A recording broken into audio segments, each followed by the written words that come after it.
Maryland. First, I was living in Washington, D.C. Then I heard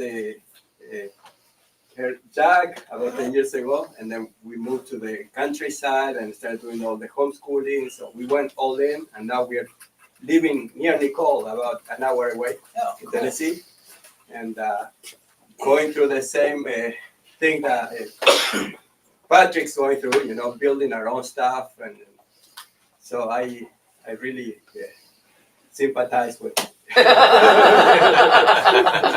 But we like it here, and we like this type of friendship, and we plan to continue thriving in Tennessee. Awesome. Go for it, Nick. My name's Nate. We're from Pittsburgh. We actually bought a farm, an old farmhouse we're fixing up, kind of same as what Patrick is doing. We have an old barn that one day hopefully we'll fix up, but we don't have any animals or anything on the property yet. We're planning to. It's coming, but we're trying to plan out what we do when and try to make the big mistakes up front and try and make the right decisions down the line. So we figure if we get the education now, we can choose the right things in the right order. So I have my own business, so it's cool that finally being able to work on the farm and actually work on the business and stuff is a cool thing. It's finally a good dream of mine. So it's cool to see it come together. I'm Shannon. Obviously the same as him, but I'm here to soak all the information up as I can to be able to apply it and to plan it on the property. I'm the creative person, so I want to be able to, like permaculture, very interested in, and I want to be able to plan it before we do it, and also, but in the right way, to use the resources that we have in the land and implement that in with everything. So it's kind of like I want to just absorb everything, take it all in, meet some great people, and then be able to use that information to assist how we plan our future. Okay.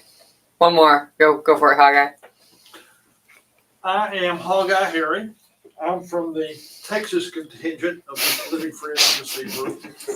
And my wife and I have been on property for 26 years come July. We currently raise quail and rabbits for sale and for meat and for bunnies and whatever, and poop and stuff like that.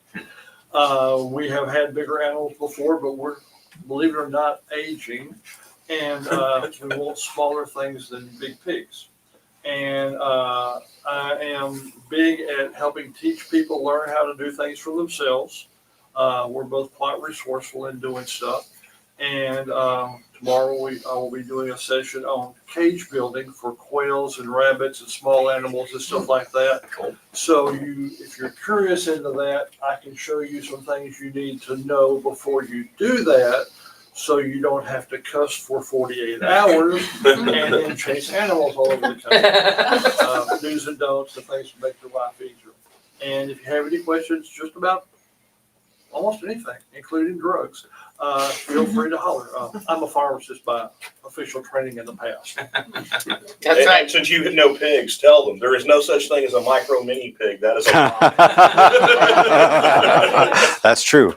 That is true. Okay. Mike, who you will hear me call Leos, because that's his nickname, is going to talk to us about 4G. Mm-hmm. Hi, I'm Michael Leonito. All right, Leos Mike, if you've seen it online, and some of you probably have. My wife and I have been homesteading in southern New Hampshire with our kids for about 13 years.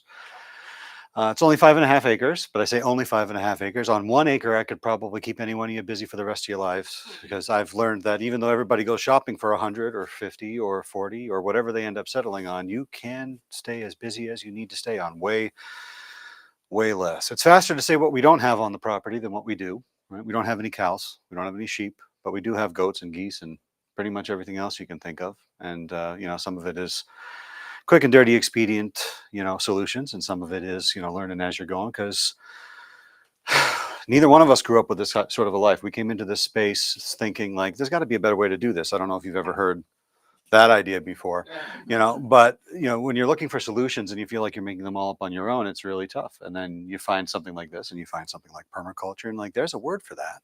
Awesome. I'm so glad that somebody else has already done some of this legwork. And the to-do list still has things on it from when we moved in. So, the struggle is real, like Patrick was talking about. Like there are still things that we thought we were going to do when we moved in that we still haven't gotten to. So when it sounds like wow, Leos can talk about that forever. It's like, well, I've had a lot of time to learn about it, and I've had a lot of time to learn what I did wrong, and I've had a lot of time to learn what works. And sometimes I'm still doing things wrong because, I'm just stubborn like that. So, if that sounds familiar to anybody here, I feel you. I really do. I have two children. One of them is 16. He actually just turned 16 on Monday, and my daughter is 14. So, I feel that struggle as well. I'm sure some of you understand what that is like. They're both pretty good farm kids. They work on a farm fit program, and we homeschool. And that's actually where it ties into what I'm here to talk about today is the forging. As part of homeschooling my kids, one of the things that we decided to do was blacksmithing. So a year ago, February, I said, hey, I found a course. You want to go? And they were like, yeah. So we went, packed up, drove a couple towns over because there was a guy with a nice little shop over there, and we started playing with hot iron.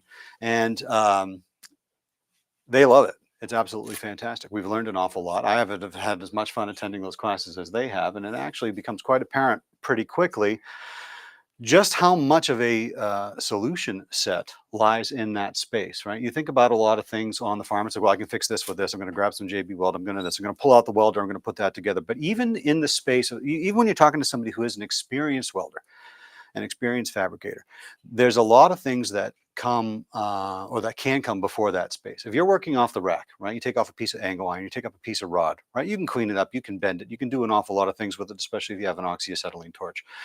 But you're kind of limited to the geometries that you have.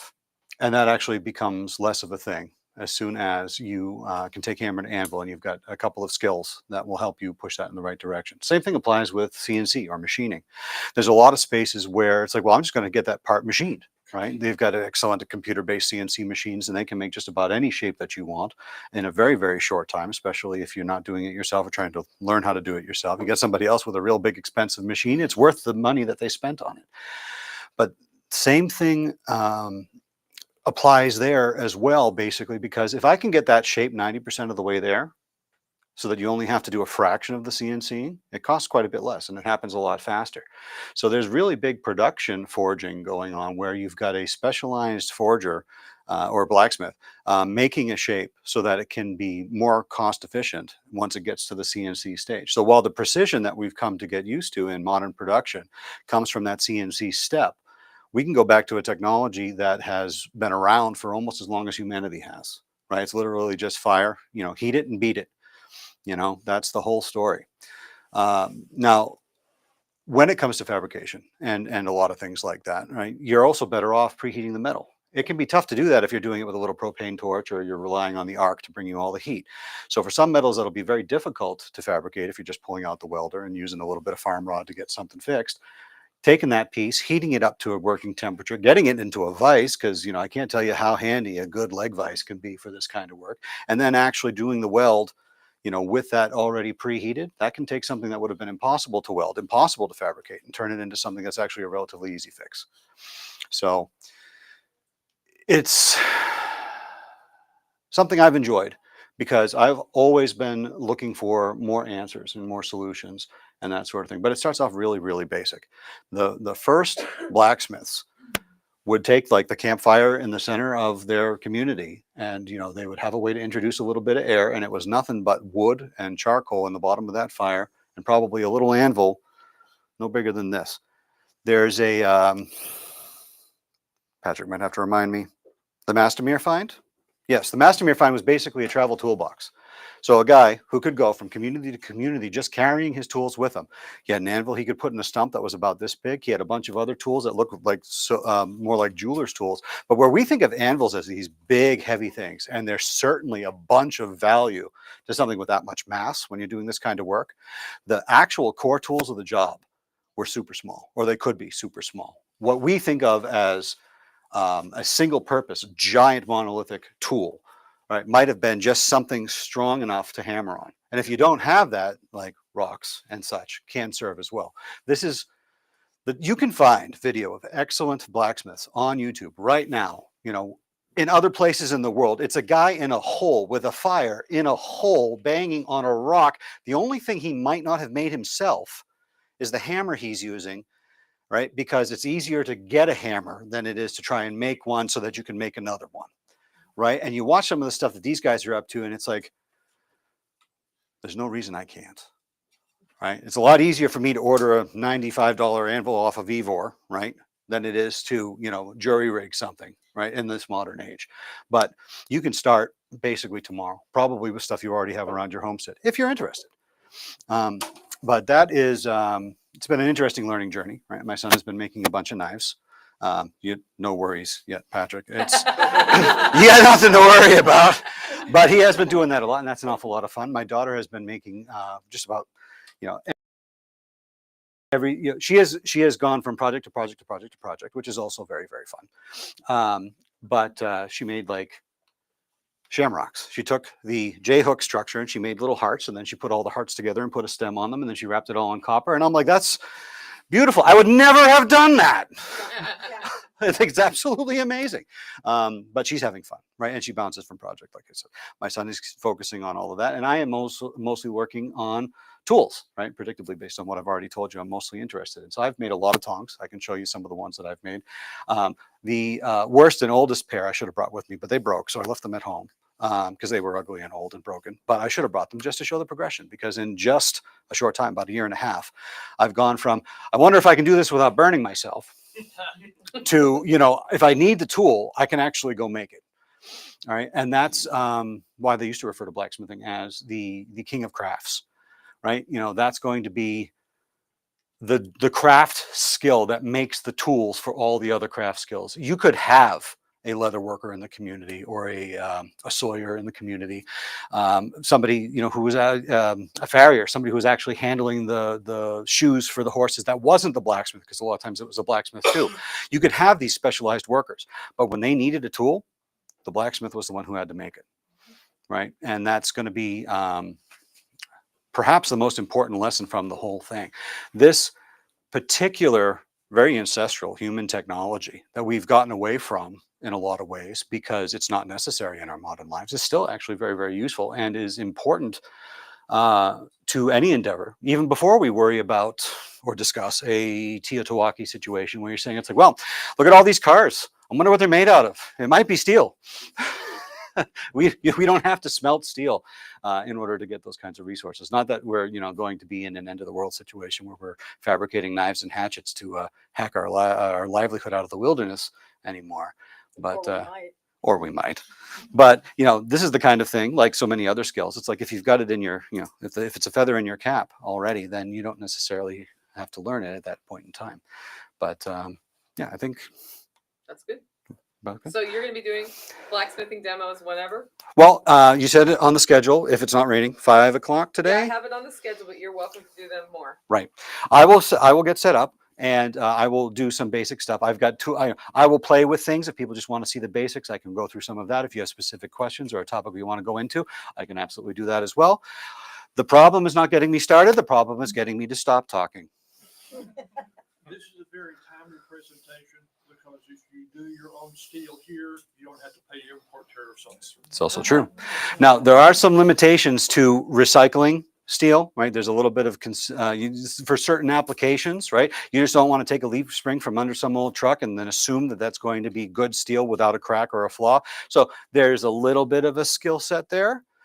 But there's also something to be said for, even with prices going up or imported tariffs being a factor, right? Sometimes, especially on your learning journey, you put down the one that you've spent 40 hours on because it's time to pick up another piece of steel. The price of, especially mild, if you're not doing tool steel games, I'll talk about that later for you. If you're not playing with stuff that's more expensive in a more specific alloy, mild steel is very inexpensive in the grand scheme of things. It's going up. And it has gone up in the last several years, but it's still actually very, very cheap. We live in an incredible time. But anyway, if you have any other questions about it, you can find me when I'm doing the demo, and any other time, really. I'm very approachable. I don't bite. You might put my plasma cutter together and cut me a barrel too. Oh, yeah, if you tell me what we need, we can do that too. Yeah. Thank you. All right, hand that mic off to Jack. Okay, this next hands-on demos. His name is Jack Spirko. He's the host of the Survival Podcast. You can find out more information about that at thesurvivalpodcast.com. I'm assuming everybody's heard of Jack Spirko before. Is that true? Nope. Okay. He's a jerk. Anyway, he is a jerk. He also is responsible for my first year garden beds doing really well, surprisingly, because I didn't want to buy store soil. And we harvested soil from pots that I've just been growing in for years for one of the beds. And the other bed, I had a pile of dirt with some glass and rocks and random. We found a coffee mug in there. Probably my And- fault from 8 years ago. And I made no. No. It was scraped out of creek bed and Oh, brought to okay. my house because I Okay. didn't want to take my own soil. I like where my soil is right now. And I made biochar finally for the first time that I've been putting off for 2 years, and it was so freaking simple. I kicked myself. Also kind of wanted a beer during that, but did not have one because I did not have one at home. But there's something about making biochar that makes you want to sit by the Oh, fire yes, with it a beer. does. Oh, Um, yes, it And does. then because I've taken his compost class at Home Food Systems, we made compost tea out of sort of mostly baked bioreactor compost, inoculated the char, mixed that all together, and I grew broccoli this year, which if you're from Tennessee, you understand what a big deal that is to have done that. Even though it's tiny little broccolis, I did make the whole kitchen staff just laugh. I was like, I grew broccoli successfully, and I threw out 3 heads of broccoli that are about as big as, Your like, fist. like not even as big as my fist, like tiny. They're And I was good like that, harvesting though. because they'll put off side shoots, but they laughed so hard, and those will be in the salad today. All right. But yeah, it actually has done really well. I did unfortunately also grow one poison hemlock, but I removed it, and that's why you should know your wild plants later when Carrie does the walk. But Jack's gonna tell you what these hands-on demos are, and come on in, Alan. Alan Booker's here. Hey, Alan. He's a rock star. All right, guys. I have a background in marketing, which is a big part of how I teach. Marketing is basically teaching about a product. And I am a big fan of the number 3. I like to teach in 3s. I like to market in 3s. Even when I'm writing and I'm listing things, I like to list in 3s. And there's a reason. The human mind is attracted to 3s. If I give you 4 things, you might not remember any of them, but I give you 3 things, you might remember them all. You're actually very likely to. And if you can make them cool, like they all start with the same letter, then it's even better. And I've done a lot of help with people's marketing and trying to come up with what you call a love word. That's a 1. If you can actually describe if you can present your business or your idea or your educational paradigm off of a single word, it's really powerful. But it's generally very hard to do. Our marketing firm, our love brand word was create. And we could present the entire business off that word create. But for educational purposes, 3 seem to work better. So who here wants to grow more successfully the food that they grow for themselves in their garden or whatever? Like, there's room for improvement. So I try to break down how you make that happen into 3 very simple to understand words, which are: we need to build fertility, we need to hold fertility, and we need to increase fertility. And if you take any of this out, the whole thing falls apart. If I can build it and increase it, but I can't hold it, it's like a treadmill, right? So my anchor point for each of these, and they all actually contribute to each other, but the primary way we build fertility is through composting. And then we're going to be doing that, I think, on Saturday because the weather looks better. Unless it's not. Holding, that's what biochar does. Biochar grabs onto things. It holds them. It doesn't let them go. So that was kind of the missing piece for me that I discovered, about 5 years ago, is the char component. And then increase, that's cover. So cover cropping. I don't ever want to look at my beds and see nothing growing. You can get away with it. I did it for a lot of years, just heavy mulch through the season, you don't grow and all. But when I started cover cropping, everything got better. I mean, much better. And it doesn't take a lot of effort to do if you know how to do it right. We're going to focus at this workshop on 2 components of this, which is compost and char. And that's what we're going to be doing today and probably Saturday. We're going to do biochar today. Biochar is an ancient technology, extremely ancient, thousands of years old. And that's just where we know of it. Man used fire as soon as man figured out how to make a fire and control a fire. Who here has ever cleared like a 10 by 10 section of actual woods with a chainsaw? Was it fun? Was it like way more work than you thought it would be? Did you dig up the roots? You did. This he's ambitious. Like I made the pigs do it. right, you made the pigs do it. Okay, yes. See, if you Sepp Holzer famously once quipped, "If you don't want pigs, you have to do the pig's job." Right? But it's hard.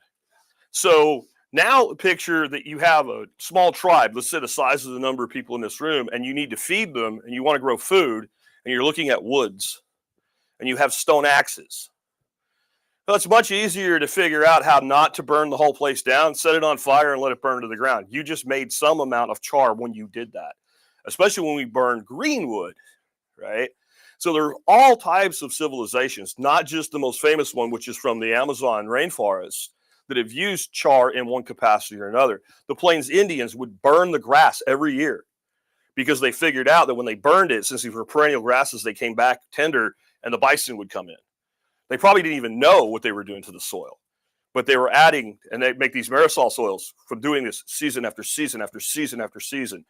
Early accounts of the first Europeans to come to North America said to live among the natives, and this is up in our part of the world where we're standing right now, was to live amid perpetual smoke.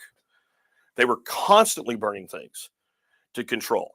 When we got here, we didn't even recognize the agriculture that they were doing, because the woods were park-like, because they kept this under control. They actually had laneways, and they pushed bison from the Mississippi River to the East Coast so the chiefs could have bison, because it was, to them, that was a luxury versus the Plains Indians where there's lots of them. And at one point in time, when we started to actually really explore the Amazon, they found these soils. And these soils were this deep, black soil, sometimes 2 meters deep of this black soil, in a place where all the soil was like red clay. People think the Amazon is fertile. The Amazon is not fertile. It's a wet desert. If you pull back leaf litter in the Amazon, you'll literally see roots from the trees above the soil level in the leaf litter to get the nutrient that it can out of those leaves, because it cycles very, very quickly. Somehow, some way, in that time, these tribes figured out if they burn wood, but they don't let it go all the way to ash, and they break that up and they bury it in their soils and they grow food, that it made what was not fertile incredibly fertile. And they were basically doing compost and char. And we don't really know how they discovered this. My best guess is they used charcoal. They figured out really quick that charcoal made poop not stink. And if you think even a group this size, let alone a couple hundred, a couple thousand people living together, all pooping in the woods, that would be a problem. They also made very crude pottery from the clay, which was everywhere. And now you have a pot.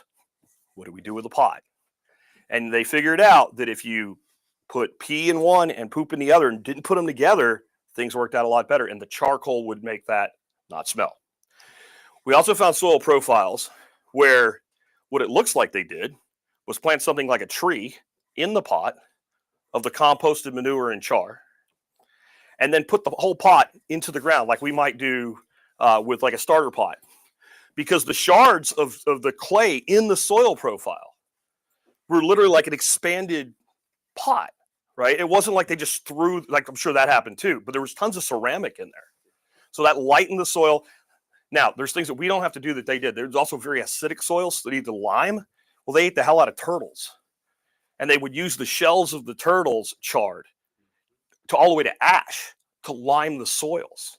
But I think what this probably happened is these little settlements, they would basically just have a dump where they would throw all their crap, literally, right? And then they would move to another one when it was full up, and then all of a sudden it exploded with growth. And if you're an indigenous person, your life is about observation. You have to observe. You have to pay attention. You have to take in every detail, because if you don't, you die. So I don't think that maybe they had like this high-end scientific understanding of what they were doing, but they had a mechanical understanding, a rudimentary understanding that when we do this, good things happen. And they built civilizations of thousands of people in a place where nobody believed it could be done. And there was a very famous explorer, I think De Oro was his name, and he went down the Amazon. He basically abandoned half of his party, and they went down the Amazon, and they reported when they got to the end and they got back to civilization, there were thousands and thousands of people, millions of people living along the Amazon. Nobody believed them. Nobody went back for 100 years. And when they went back, They thought he was a liar, a dead liar by now, but a liar because there was no civilizations. It was gone. The jungle consumed it. And what most likely happened is as those people went through, they spread influenza. They spread smallpox, and that basically wiped out. And people think like for that to happen, everybody has to die. No, everybody doesn't have to die. If all your engineers die, if all the people that know how to do things die, your remnant will go back to hunter-gatherer status, and that's what probably happened there. But they were able to build this civilization on compost and char. That's what we're going to teach you about today. We're going to teach you a very simple way to make biochar today. We're going to make it in a Weber kettle grill. Who has a grill? You have a biochar kiln. This is one of those moments where you look at it and you go, oh.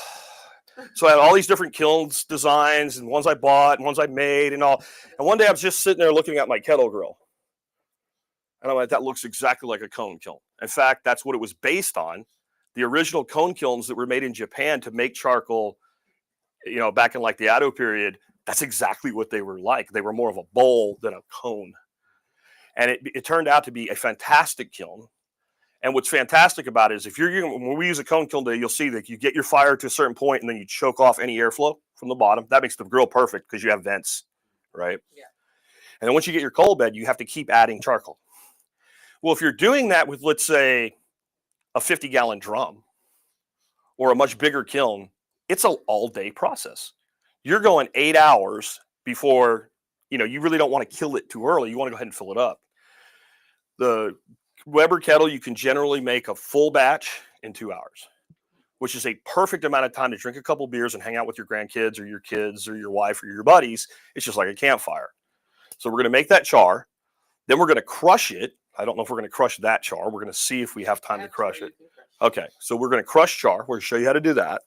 And then when we build the bioreactor to make the compost, right, we're going to add that char to that compost that I think I've figured out, but it's not been tested in any way yet. We do know for a fact when you add charcoal to compost, it completes faster and it composts better. But nobody's been able to tell me why.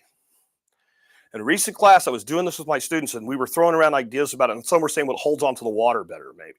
And it does. A pound of biochar can hold about 7 pounds of water, which is kind of insane. It's almost a gallon.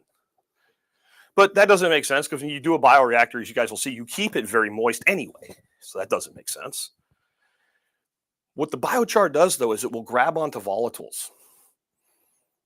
It will grab onto methane. It will grab onto CO2. It will grab onto all of these things that off-gas when you make compost. You actually produce a lot of off-gassing with composting.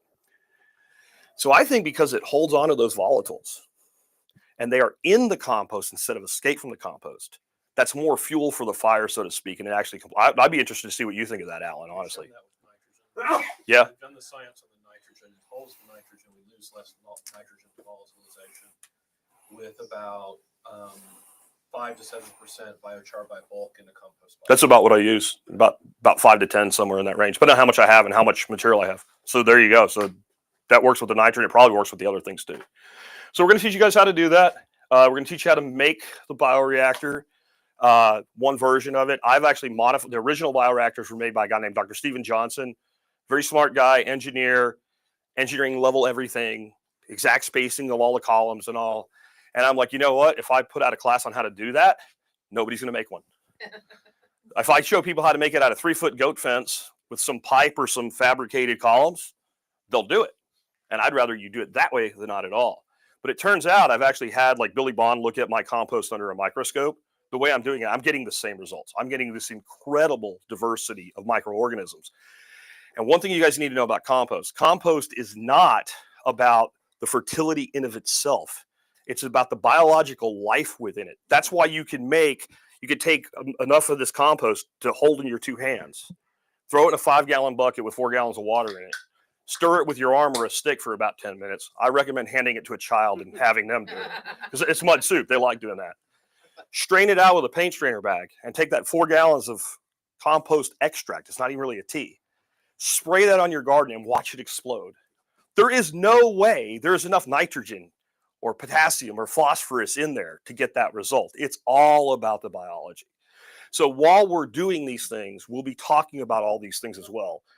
And I'll handle questions there, but I'll take any questions you guys have right now with whatever amount of time I have.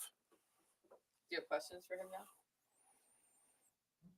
No? Okay. I'm going to do the biology during one of my sessions. We're going to go through the biology. Good. Why it works, what the biology is. I didn't bring a microscope, but if we had it, I do teach soil microscopy. But anyway, I'll have some pictures for you, and we'll look at all that. Talk about Ryan, do you have a Would microscope? a digital microscope work? I need a 400x bright field microscope. No. Not what you're doing with a knife blade. No. Now, I've not ever done a metagenomic analysis with my production. It looks really good under a microscope, but metagenomics will actually find all of the species. Dr. Johnson says that when they put his through that, they end up with over 540 different species of beneficial microorganisms. And that's why his method, and I've adopted it myself, is not to make a compost tea. And it's not that I don't ever make compost tea, but generally what I use is the extract, because what he's saying is, and it makes sense, you make that compost tea, you add fuel, some kind of sugar to feed your microorganisms, you put it in the bucket, you put a bunch of air stones in there so that it'll all stay alive and explode in growth. Well, what's going to happen is you've just taken a year to make this compost. That's the one downside. It takes a while. And now you give it sugar and you give it oxygen and you put it in water, and some of those microorganisms are really going to like that. And you're going to explode their population at the expense of the ones that you're not. So he was going for more diversity. I've done both. I can't say that I see much difference in the performance, but I'm also thinking much more long term. And so that diversity of adding all those microorganisms, I think in the long term probably works out better. And you could talk about that when you get to your. Rule of thumb for you. If you're going to be applying it to soil, Yeah. compost extract is fine. Yeah. If you're going to be doing foliar application, Okay. that's where the aerated compost tea is worth it, because what happens is during the composting, the fungi produce glomalin, which is like a glue. Okay.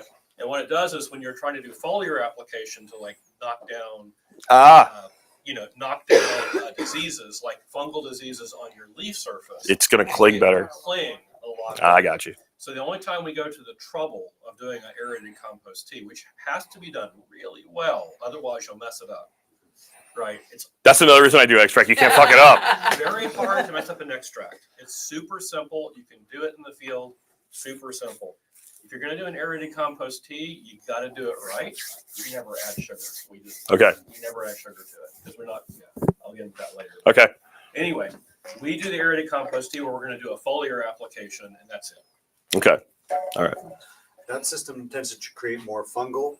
Yes, it is much more fungally and fungal dominance is not really a good word because it just means there's a lot of fungus in it. It doesn't really mean that like it's like 100 fungi to one bacteria. You're never going to see that, but you get a much more fungal base. And I kick it.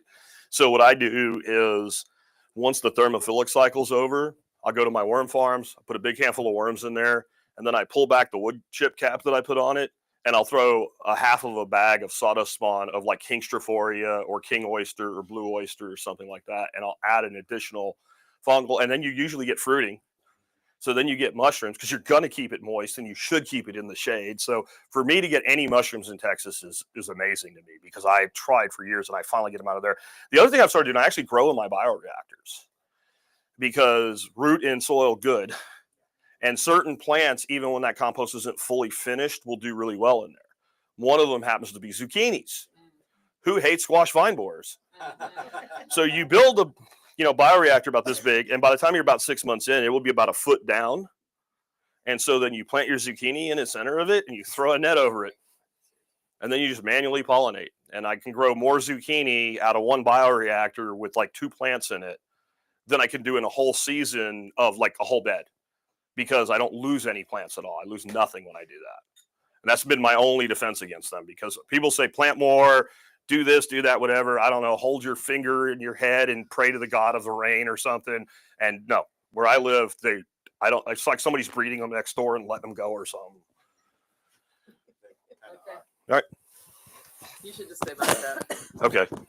We're live streaming on the internet. Okay. Hi, Internet. Hi, internet.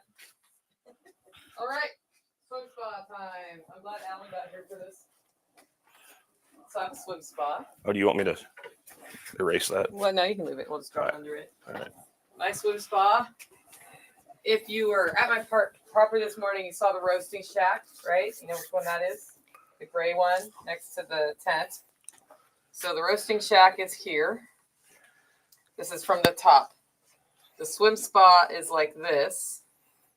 And then the cabin is here, where Tactical lives. And while I was on a walk, as I said, I was inspired by I want a greenhouse, and I have a source of heat and moisture. And when I swim, I want to be covered in the winter and be able to close the walls and help keep it from freezing naturally. It's also thermal mass. Yeah, it is thermal mass. It's Significant thermal mass. 1,300 gallons. That's 1,300 gallons about of What- water. What's your footprint of the swim spa? It is 8 by 14. No, is that the spa or the spa and the pad? That's the spa. Okay, so the pad's bigger. Pad is It's not much 12 bigger. or 14 by 20, I think is what that is. It's like another foot over. I went as far as I could go, and here are some boundaries we have. Hmm. Digging down is not easy right here. There are going to be rocks, big rocks, okay? My house is right here where we're building compost, right? It's not that big, but so there's a natural footpath that's sort of happened where Tactical goes there. And where he comes up here for coffee. Okay.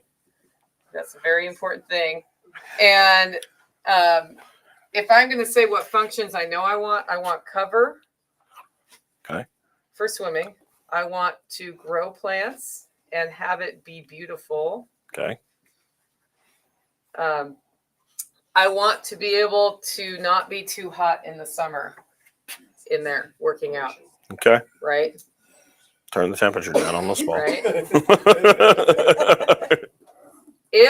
If I can integrate something to heat the water to 85 degrees in the winter that might harvest the sun, for example, that would mean my heater doesn't have to heat as much, right? Static compost pile with a pipe through it.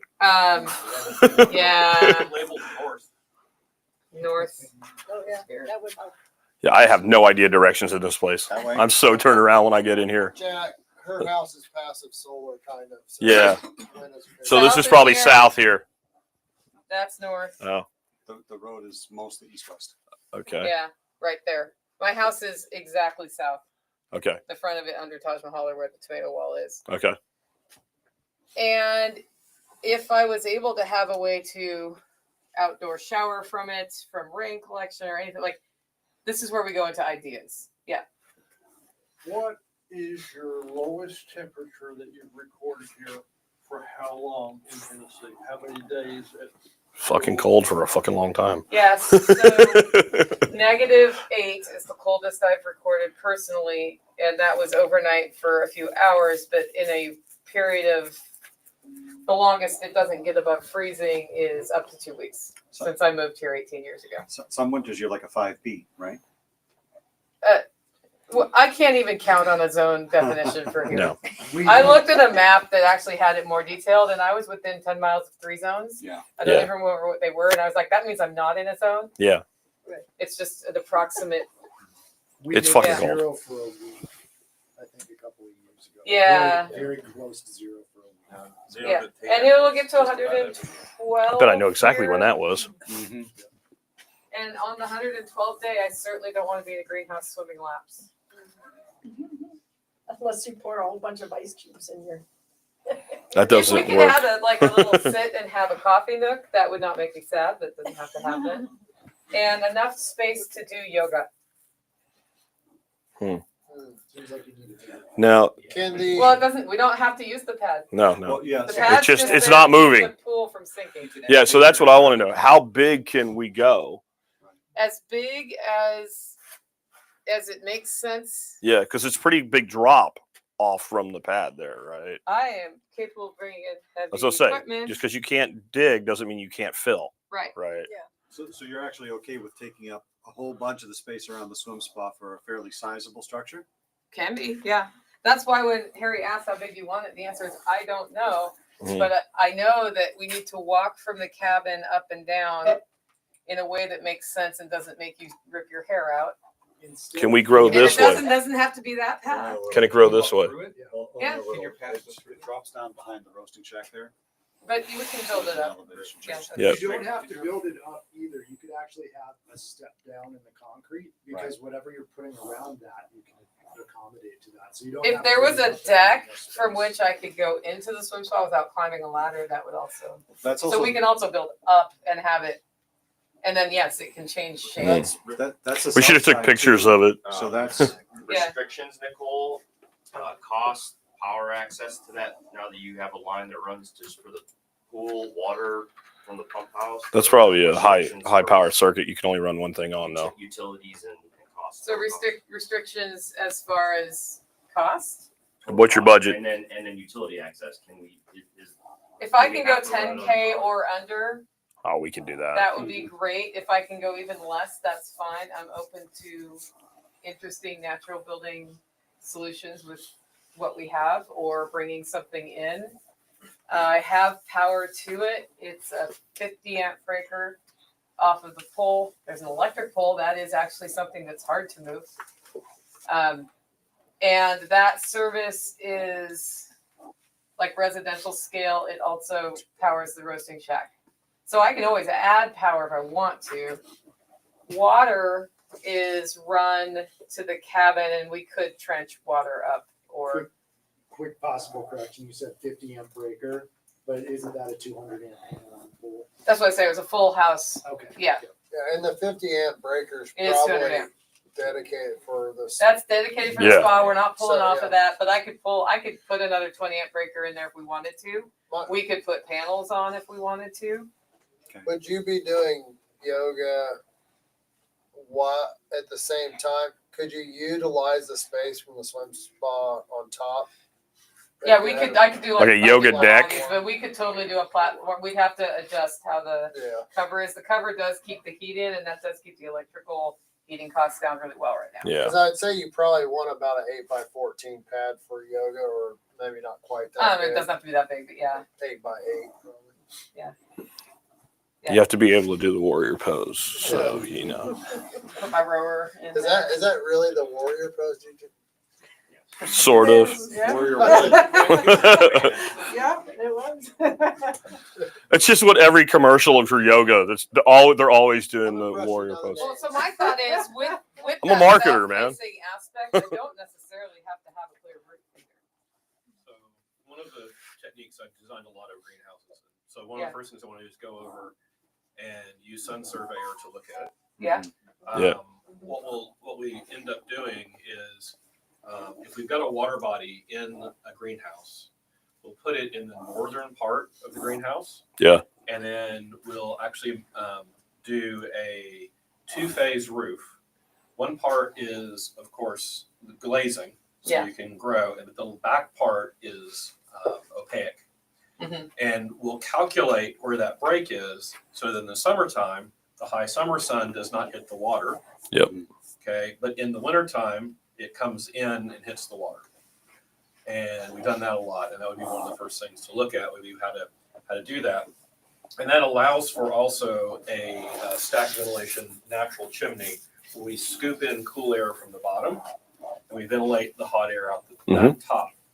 And we can do that in two phases. One would be just natural passive ventilation, and then we would also put some pole vents, pole fans in the back to be able to pull air through for ventilation. Yeah.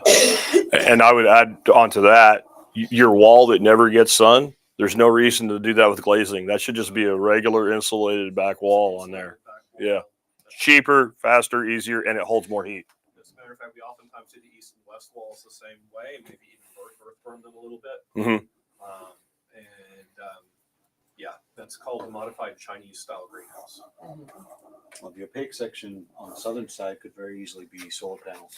Actually, I'll pull out a picture of a. I'll let you come up and talk into my. Yeah. Yeah. I'm not kidding.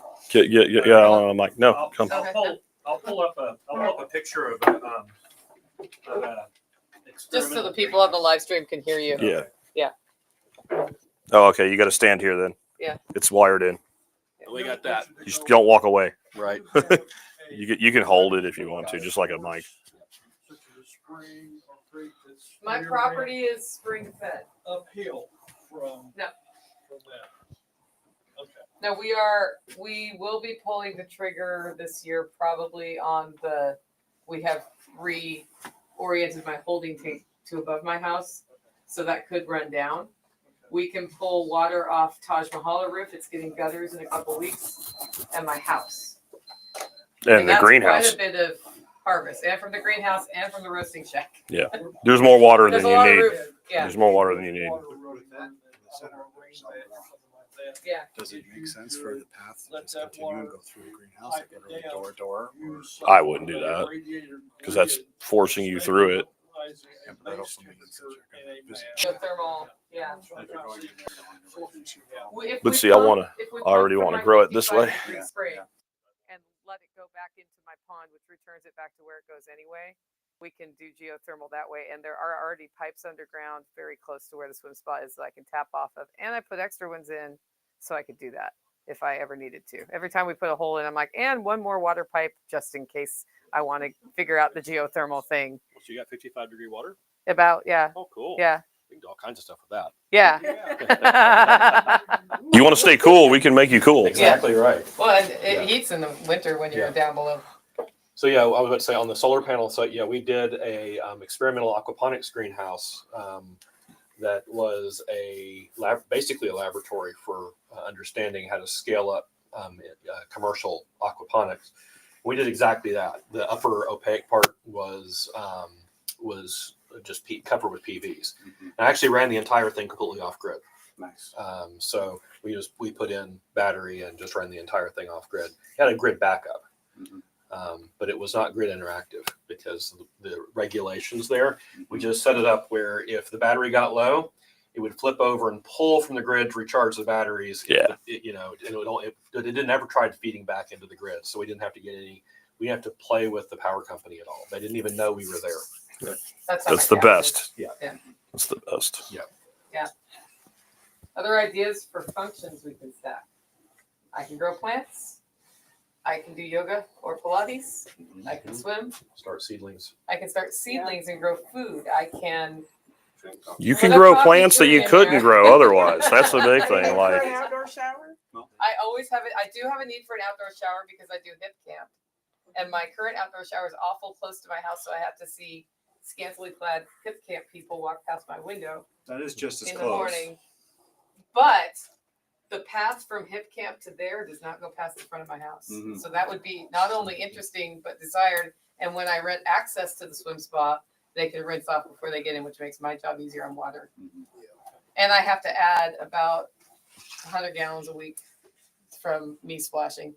Oh, I splash a lot. That's another. I water the plants. Interesting. It's very lightly And you chlorinated. can rinse off the chlorine when you're done. Yeah.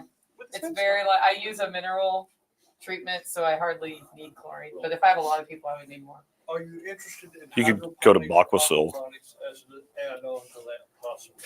I'm always interested in aquaponics. Yeah, aquaponics has some very specific requirements. Mm-hmm.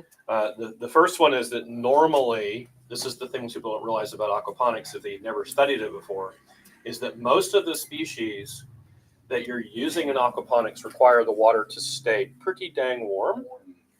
It's because the whole thing is that water in the tropics has a lot more nutrient in it on average than in the temperate zones. So the fish that live in the tropics are adjusted to water with a lot of nutrient in it. Whereas like if you come up here and you try using something that would be more adjusted to the water here, they can't handle the nutrient load that would be in an aquaponic system. What that means is you're typically using something like tilapia. That's like the classic one in North America for doing that. But the problem is that tilapia starts slowing down massively when the water temperature gets in the 60s. You really want the water temperature in the 70s or above, and they actually start to start killing over and dying once the water gets down to 55. yeah. So I mean that's a hard floor for them. But to keep them active and keep your aquaponic system going, you want the water at least in the 70s year round, right? So if you're going to put aquaponics into a greenhouse, Sort of.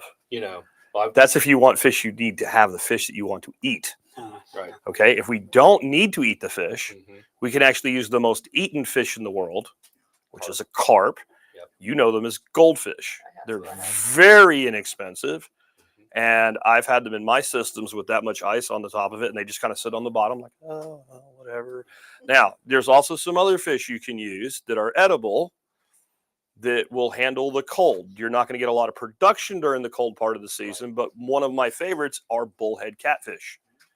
You can have nutrient levels through the roof. They don't care. You can have nutrient levels through the floor as long as you feed them. They do not care. They're actually really good to eat, especially when you're growing them in your own system. And later I will teach you, if you want to know, how to clean one in about 5 seconds. It's called shucking. Alan, can you say into the mic the thing you said about the roof and the aspect and the sun? Yeah. Sure. I was just going to say on that one, what Jack's pointing out is absolutely true. Carp they're amazing. The problem is they do go a little more dormant. So Yeah, they do. If your trade-off is this: if you're willing to not have winter production, you can go in that direction. Yep. What we were doing to be commercial had to have year-round Oh, production. got you. So we had to be using warm water system so it could run year-round. Okay. Now, so what we were saying earlier about the roof system is this. When I've designed these before, what we've done is when we had aquaponics, we needed to keep the water from overheating, right? So what we would do is we would put the plants in the front, the what we would call the sunward side. In the northern hemisphere, it's the south side of the greenhouse, right? And we would put the glazing down there. And then in the north side or the poleward side of the greenhouse, we would put all the stuff we wanted to be shaded in the summertime. And that would include the water tank for the fish so that they didn't overheat in the summer, right? And what we were saying is if you're doing a spa, you could do the same thing. If you want it, you don't want that the sun constantly beating down on that thermal mass in the summertime. So you put an opaque roof over that. And that's a great place for solar panels. And then you calculate where it turns from opaque to glazed based upon what's your latitude here? I have no idea. Okay, we need that number. Yeah. Okay, because what that will do is it'll tell us exactly I guess what. 45, isn't it? Okay, it'll tell us exactly what those angles are we need. Okay, so we can calculate it. Ready to calculate it? It's going to be basically I can't draw. I can't draw. Your sun angle on the equinoxes is going to be 90 minus your latitude, and then what do you got? And then 36. 36. 36 I think it's degrees off 38. Okay. 38 degrees. 36. Yep. I ain't got my glasses on either. And then you add and subtract 23.5 degrees to get the solstices. Okay, that's it. As a matter of fact, what I always do is I use a piece of software called Sun Surveyor. And when we get over there and look at the site, what I'll do is I'll pull out Sun Surveyor and we can actually dial in the day of the year and show the exact path across the sky, standing there and look at it with through the camera using augmented reality. So we can see exactly where the trees are going to block the sun, where we're going to get shade on which day of the year.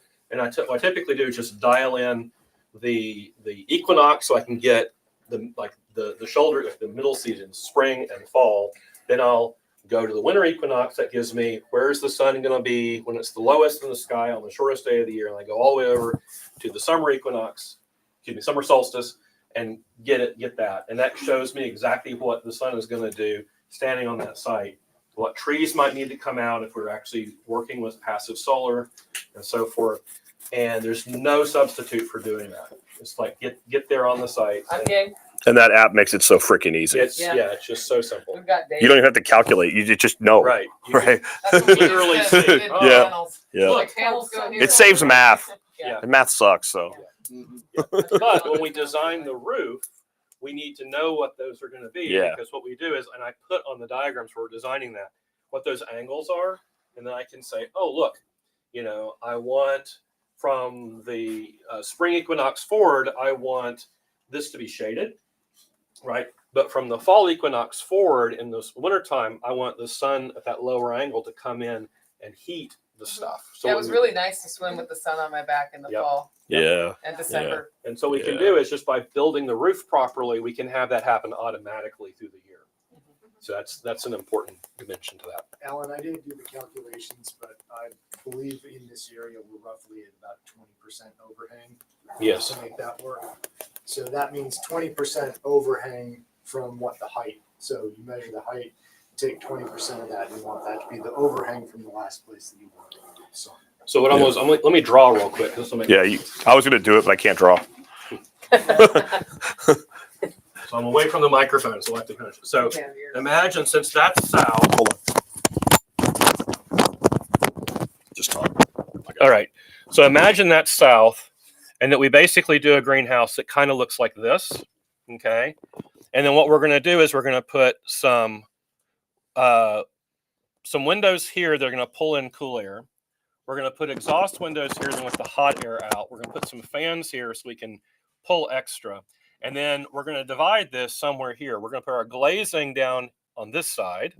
And then this is going to be opaque up here. Okay. So now the sun is coming in. And let's say that's around the equinoxes. What you're going to see is that right here, that lets us have a shaded area back here. As the sun goes up in the summertime, it's going to be high in the sky. And so this whole area is going to be shaded, right? In the wintertime, it's coming in low and it goes all the way back and hits.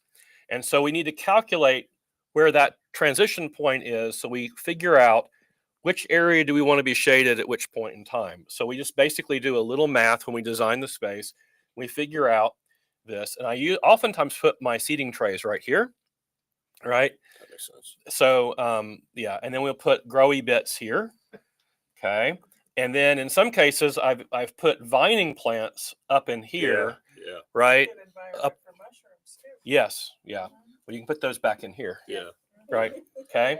You could grow Or if- passion fruit there right. for your vining. And if we've done aquaponics fish tanks, they typically go back in here in the back, and our workspace goes back in here. So in the summertime, we're nice and shaded, right? You're not dying, okay? But in the wintertime, you got the sun coming in and hitting it. So that's basically what we're doing. And there's more I could go into here, but that's the simple idea of what we're up to. All right. Well, thanks for those ideas. We're up against lunch now, and I wanted to have this talk first thing so that as you're wandering the property and looking at it, everybody, if you have ideas like, what about this? Let's just keep that conversation going. And Hey, Nicole. Yes. The camera can't see his diagram that he was drawing. okay. Unless you have another one. I got the cameras covered, y'all.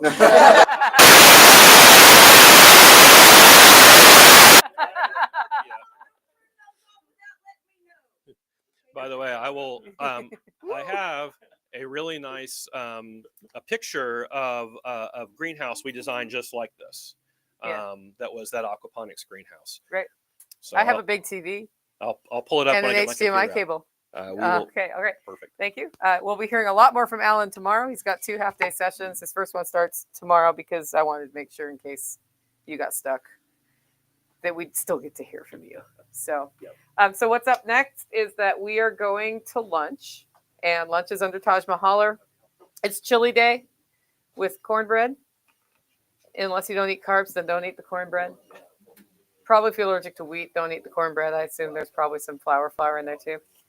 And there'll be a side salad. The greens are from Carrie Brown of Strong Roots Resources for this. And I believe there's some watercress that Ryan Steva, the homestead consultant, brought over. And I'm going to use the roots of the watercress to re-watercress my creek after you guys leave. And I install an anti-duck defense system because a watercress bed I had for 17 years. And those of you who've seen it, it's like blanketed is just gone. And I was like, why hasn't it come in this year? And then I was on a walk and I heard wah, wah, wah. And I'm like, I see what happened here. But there's always that's why you need to have homestead friends. So we'll do that. We'll reconvene here at, I think it's 2 o'clock, something like that, 1:30 or 2. After lunch. After lunch. When am I burning stuff? You're burning stuff officially at 4, Okay. but if you want, I think it's 4. That's fine. Yeah. That's fine. We don't have a posted agenda here, and I will remedy that too, so we have a reference on that door for y'all. 1:45 is when we reconvene here. So that's intended to give you a chance to stretch your legs, look at stuff, grab Tactical if you wanted to show you something, or Carrie. Ryan knows a lot about my property. Who else? I mean, I know a lot about my property, so you can grab me too, of course. And yeah, we're good to go. Break. Also, don't turn off the mic unless she turns. This is why we can't have nice things.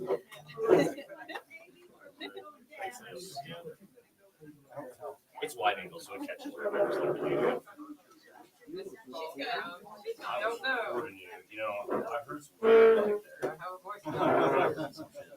Good news related. Yeah, this is gonna be fun. Treated her horribly, and then the baby gets just coddled with everything. I've already heard that story.